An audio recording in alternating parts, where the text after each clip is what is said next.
Welcome to Learning English, a daily 30-minute program from the Voice of America. I'm Ashley Thompson. And I'm Mario Ritter Jr. This program is designed for English learners, so we speak a little slower and we use words and phrases especially written for people learning English. Today, you will hear stories from Brian Lynn and Anna Mateo. Later, John Russell presents the Health and Lifestyle Report. We close the show with the Lesson of the Day from Andrew Smith and Faith Perlow. But first, a new government study suggests U.S. teen smoking rates reached an all-time low this year. The study was a survey of American youth carried out by the U.S. Centers for Disease Control and Prevention, CDC. The survey involved middle school students, which includes grades 6 through 8, and high school students in grades 9 through 12.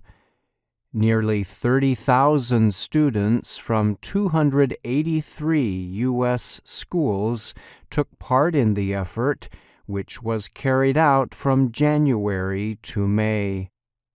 An estimated 33% of youth took part in the voluntary survey.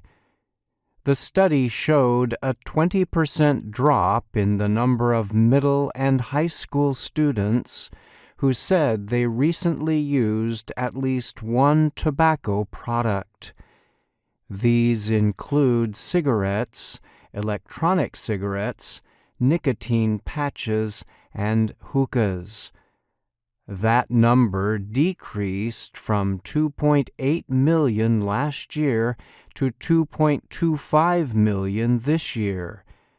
The result suggested the change was the lowest usage rate of those products since the CDC survey began in 1999.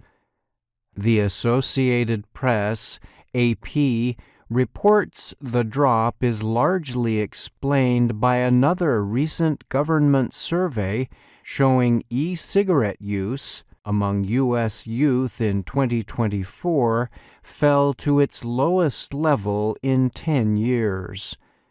The youth e-cigarette rate fell to under 6% this year, a drop of 7.7% over last year. That was the lowest rate at any time during the past 10 years. Government records show e-cigarettes are the most commonly used tobacco products among teens. The second most common is the nicotine patch. In 1999, nearly 30% of American high school students smoked. In 2024, it was just 1.7%. Currently, the share of middle school students who smoke is also at its lowest rate. Recent use of hookahs also dropped from 1.1 to 0.7%.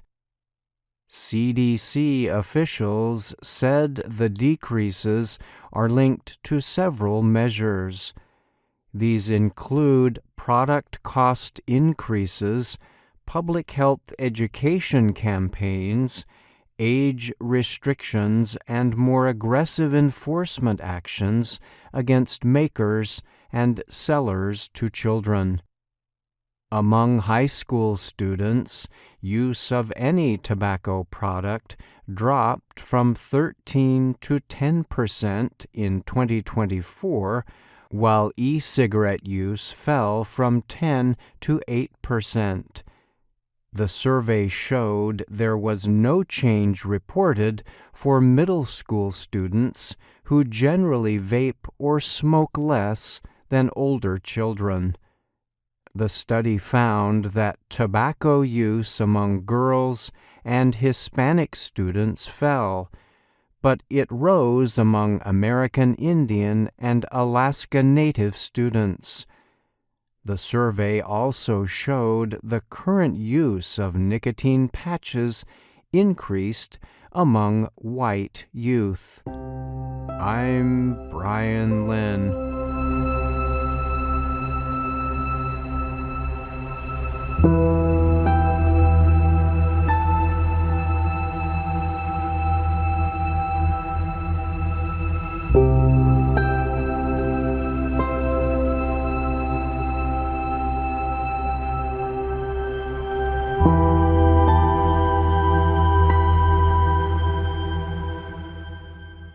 Scientists in Colombia say they have developed a new food substance that protects bees from dangerous chemicals used in farming.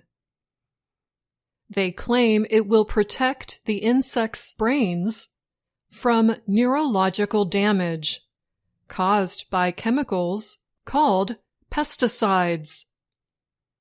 As pollinators, bees are extremely important in the preservation of natural ecosystems and food production. The plant-based food substance enables bees to deal with neurotoxins commonly used in agriculture. It protects their motor system and memory harmed by the chemicals. Researchers at Colombia's Rosario University in Bogotá developed the substance. They partnered with scientists from the Colombian Universidad Javeriana and the University of Arizona in the United States.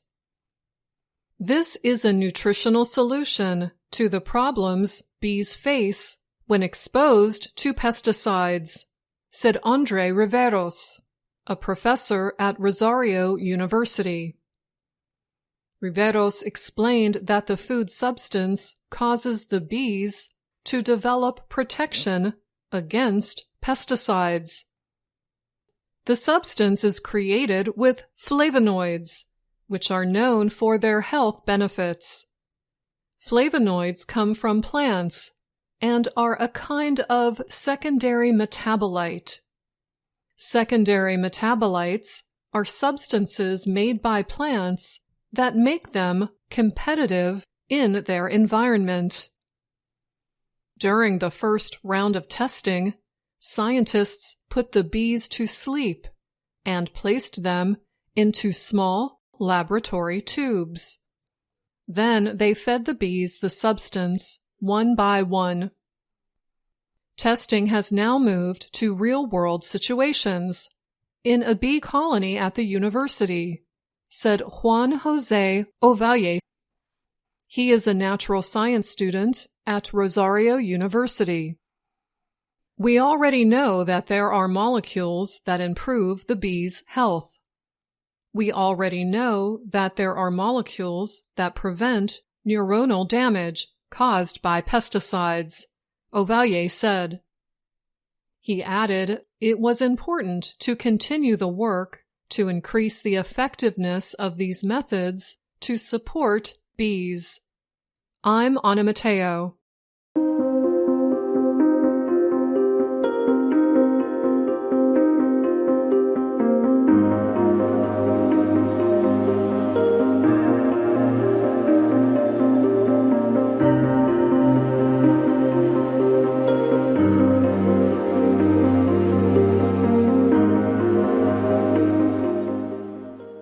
No pain, no gain is an old saying in English.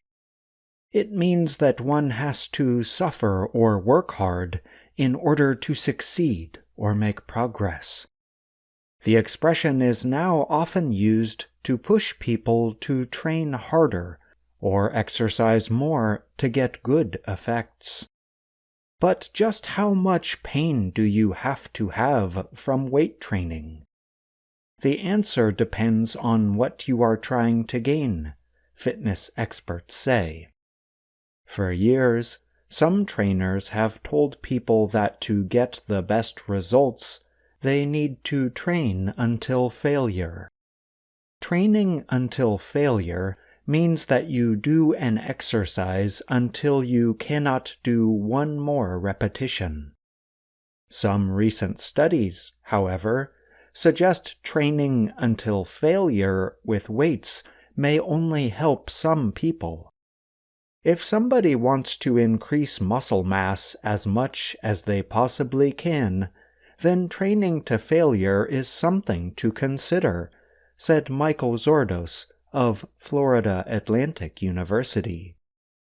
Zourdos co-wrote a review of 55 research papers on the subject in the scientific publication Sports Medicine. Zourdos and colleagues found that lifting weights until failure may build bigger muscles. But training in such a way is not needed to increase strength. He said people who work out hard but do not push themselves to exhaustion will still likely make their health and fitness better. There is a difference between training for health and training for elite performance benefits, he said. For the average person simply looking to increase their fitness levels, Zourdos said it is much easier to get results. He explained people who work out regularly would benefit from an intense session that comes within 5 to 10 repetitions of failure. He also said failure training often comes at a cost. People who train until failure might be so tired and in so much pain that they skip their next workout or two. In rare cases, extremely difficult training can even be harmful.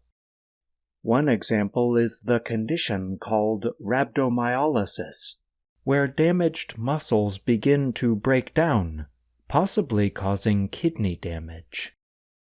James Fisher is a sports science expert and advisor in Southampton, England. He said many people are not interested in the idea of working until complete exhaustion. What we're really talking about is how hard you should work when you go to the gym, he said.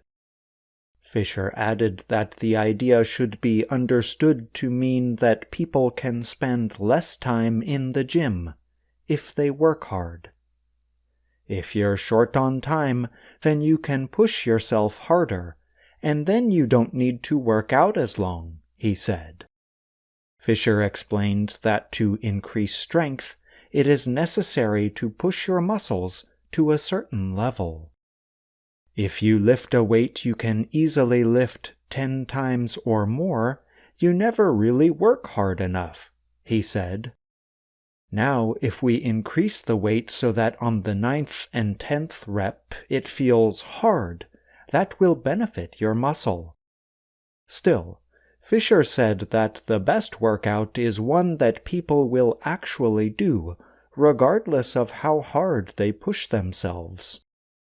He said that strength training is probably the single best thing people can do for their health, quality of life, and longevity. Whatever your fitness goal, Fisher said the idea of failure training can be included into your workout. People should then rest the muscle group they have trained for about 2 days, he said. For people who have more experience, experts suggest saving the failure training for some of the workouts, or on the last set of exercises in your session. It's not meant to be for every person, every time they work out, Fisher said. This is a tough way to exercise. I'm John Russell.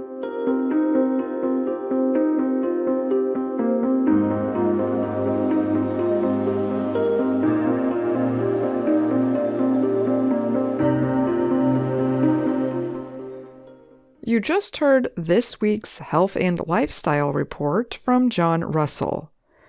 John joins me now to talk more about the report and one word in particular that we heard. Hi, John. Welcome. Hi, Ashley. Thanks for having me on the show. So, if you had to pick one very important noun from this report, what would the noun be? And why would you choose it? I would choose the noun exhaustion. It means the act of using up all of your energy. It can also mean the act or process of using up all of a muscle's ability. We might also talk about exhaustion if we go long periods without sleep, or if we have to run or walk extremely long distances. That's right. Exhaustion is something that is not particularly enjoyable for most people most of the time. That is for sure. Well, thanks so much for coming on the show today, John, and thank you for your report. Thanks for having me. See you next time. VOA Learning English has launched a new program for children. It is called Let's Learn English with Anna. The new course aims to teach children American English through asking and answering questions and experiencing fun situations. For more information, visit our website, learningenglish.voanews.com.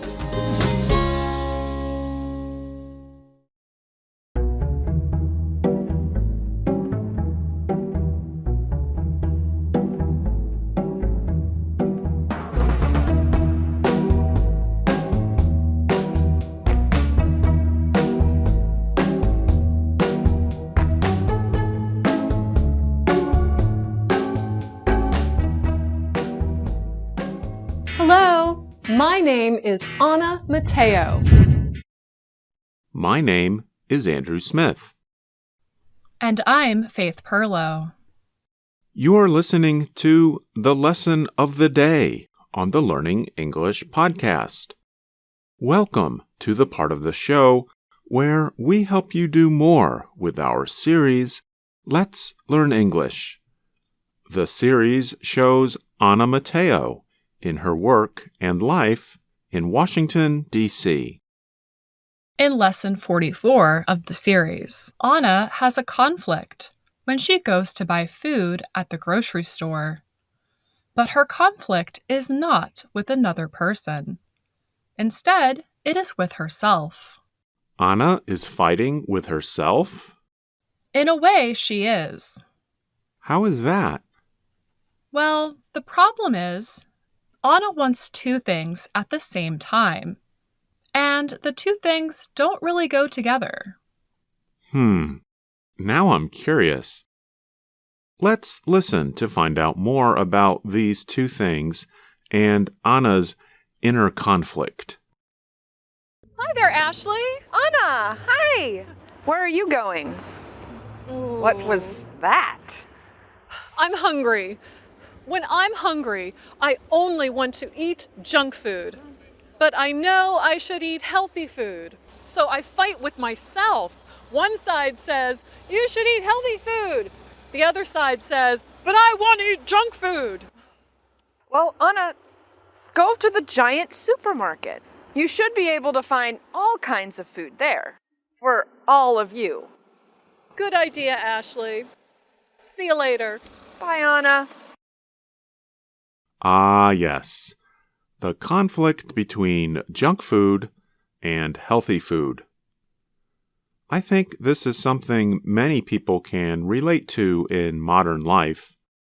But Faith, I suppose we should explain a bit about this word junk and what exactly we mean by junk food. Well, I think our listeners can understand that junk food is not healthy food.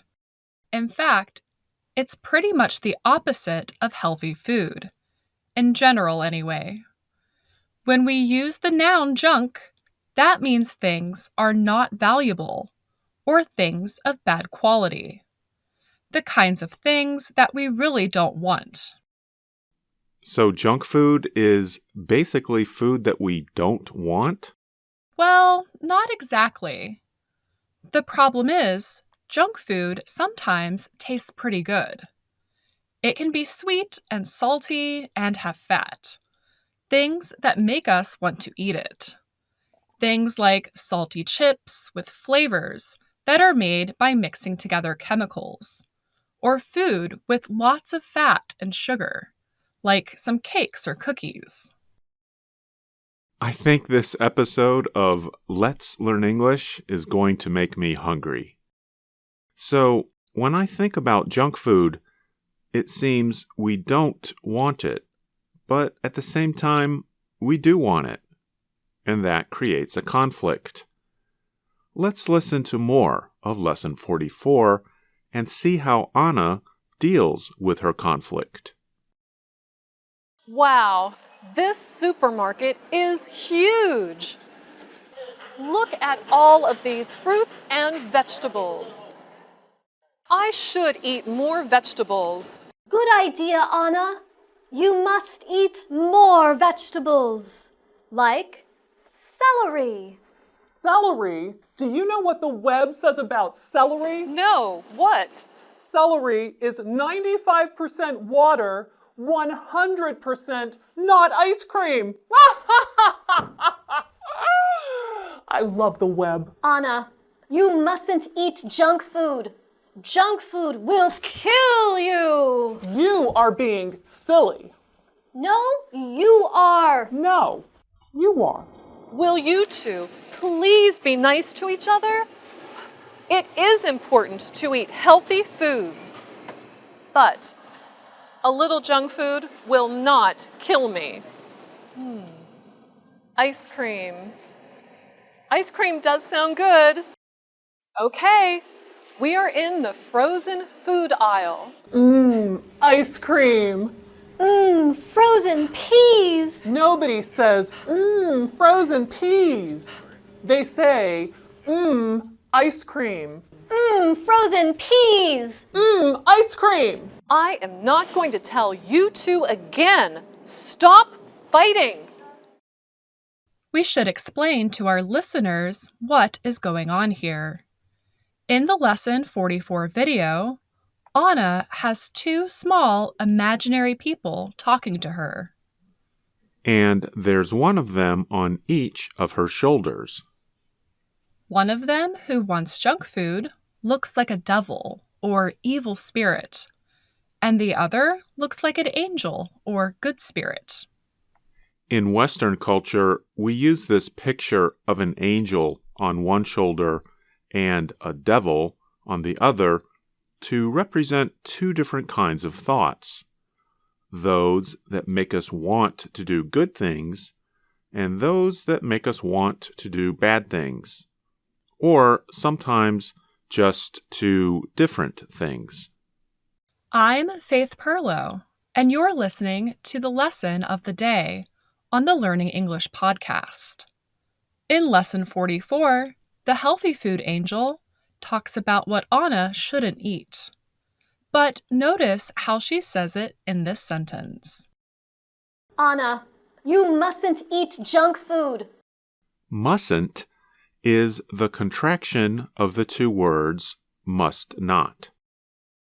It's a stronger and more formal sounding way of saying that you should not do something. So, Faith, I have to ask you, do you ever have an internal conflict or a fight with yourself over what you should eat? I have, Andrew. I love ice cream, and I always keep a pint of it in my freezer. I don't eat it every day, but sometimes when I have a hard day, I reach for it. What about you, Andrew? You know, I like ice cream too, and that sounds like something that I could also do a lot. I tend to eat pretty healthy food, but at night before I go to bed, I sometimes want something sweet or filling, like a piece of cake or bread or cookies or ice cream. So sometimes I have a little, not a fight, but a discussion with myself over whether or not I should eat them. Our internal dialogue, or what we say to ourselves, can be interesting or even funny. But I think it is okay to enjoy a guilty pleasure from time to time. I agree. It's hard to be strict all the time. And I think that's a great expression, a guilty pleasure. Can you explain it for our listeners? So, a pleasure is something you like, but guilty is the feeling you get, or you should get if you are a good person, and you've done something wrong. But a guilty pleasure is not something that is seriously wrong. It's just a little thing you like to do, something that's not harmful, but if you did it a lot, then it might be bad for you. Right. So, if I ate cookies every single night, that would not be good.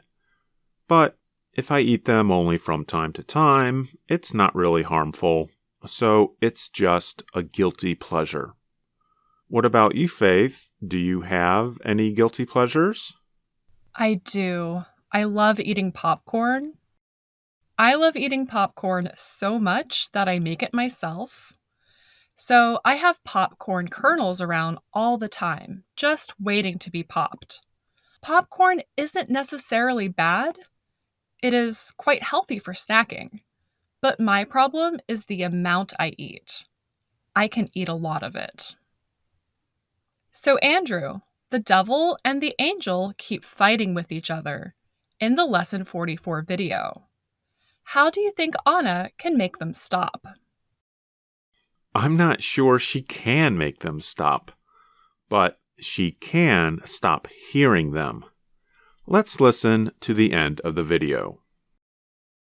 No! Stop it! Stop it! Stop it! I am sick and tired of the both of you! I know what you two need. Anna, what are you doing? Put me down! You two need to cool off. I am going to buy my healthy food and my junk food. Goodbye. Until next time. When someone is angry or arguing, we say they are hot and that they need to cool off. Anna is sick and tired of all the fighting, so she puts the devil and the angel in a cold container in the store. Well, that should cool them off. And we'll have more to say about the expression sick and tired in another lesson of the day. But for now, listeners, do you have any guilty pleasures? Write to us at learningenglish@voanews.com and let us know. And remember that you can find us on YouTube, Facebook, and Instagram. And thanks for listening to the Learning English podcast. I'm Faith Perlow. And I'm Andrew Smith.